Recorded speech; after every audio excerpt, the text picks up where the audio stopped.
Hello everybody, welcome back to Screen Stars. I'm here today to bring you my review for the 2021 horror film In the Earth. A film that is written and directed by Ben Wheatley, and Ben Wheatley has directed some things that you may recognise like Kill List, Down Terrace, Sightseers, High Rise.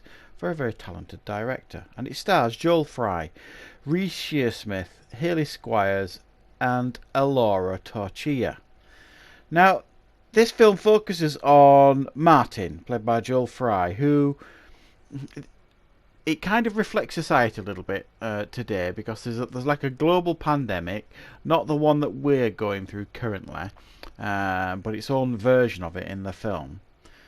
So the world's kind of come to a bit of a standstill, and Martin ends up going into the woods with a park scout for like an equipment run to check up on like a scientist that's working in the forest, deep in the forest. However, when they get there, things don't go according to plan. They are initially attacked. They are then taken in by someone they think is going to help them, and things begin to escalate from that moment on. Right, what are my thoughts on In the Earth? Well, I mean, to start with, I'm a fan of Ben Wheatley. I still need to catch up with a lot of his filmography, but from what I've seen of Ben Wheatley's films, this guy's got a huge amount of talent.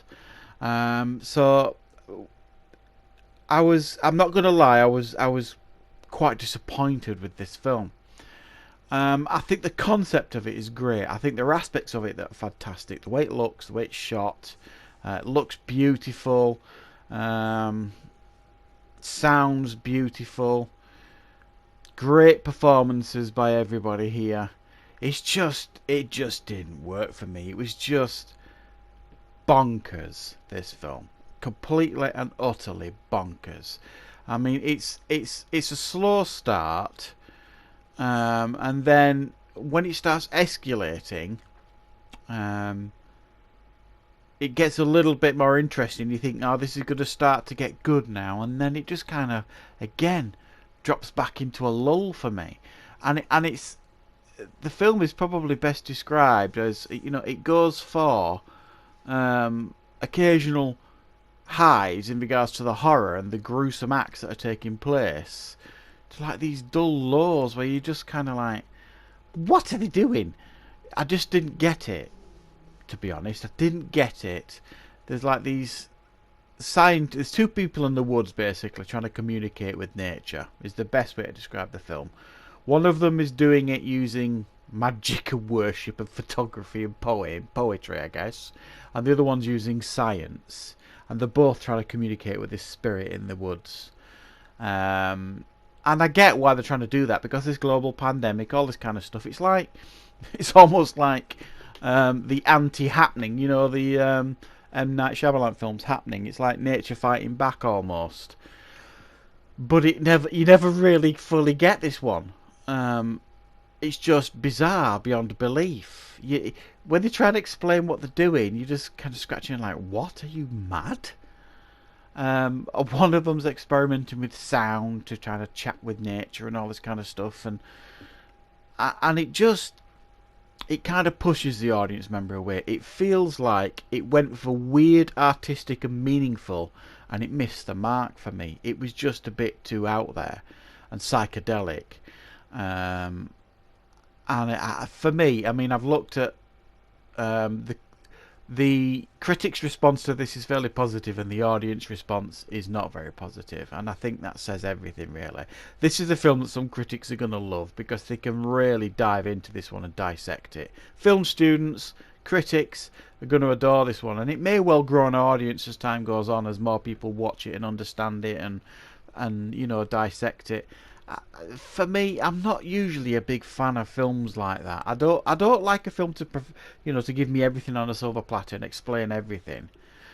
But this one, honestly, I'm genuine. I don't know what Ben Wheatley was smoking when he wrote this one, but I think lockdown got to him, because this film was conceived, written, and filmed during lockdown. Basically, is my understanding, and I think lockdown really got to him, because this film is just, for me, it's a bit too self-indulgent. it's a little bit out there. There's messages hidden in it, you know, around nature and all this kind of stuff. And okay, yeah, great stuff, but it just, I don't know. I just wanted to see the stuff when they meet Reese Shearsmith in the woods. That dynamic was really interesting. You know, the fact that he was, and I don't. I'm trying to not give away spoilers here. The fact that, you know, he kind of took them under his wing and protected them and looked after them, and you know, his motivations were something probably, well, they were far different.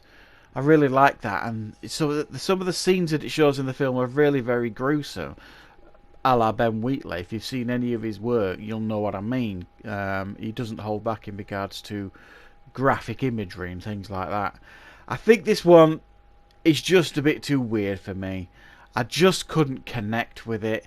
That's not to say it's a bad film. I think it went for like almost like it went for like Hereditary and Midsummer, somewhere in the middle. But for me, it didn't get the essence of those films, if that makes sense. And I'm not saying it's like any of those two films, because it really, really isn't. You know, but like the feel, almost like the it's hard to describe. You know, the feeling with Midsummer, which and Hereditary. You know, the fact that they were really felt very different in regards to modern horror. This was going for that feel to be very, very different, but it just didn't work for me. I just didn't feel it, which is a real shame. It could be one of those that may well grow on me as time goes on, but I've no real desire to watch it again, if I'm being particularly honest. So I'm going to give this one a 5 out of 10. Like I said, things do work. The performances are good. It looks and sounds great. There are some shocking sequences in it, and the idea I don't mind at all. I just think the execution was a bit off the mark from my perspective. So yeah, 5 out of 10 from me. So thanks for watching. I hope you enjoyed this review. Of course, I'll be back with plenty more reviews and content on the channel very, very soon.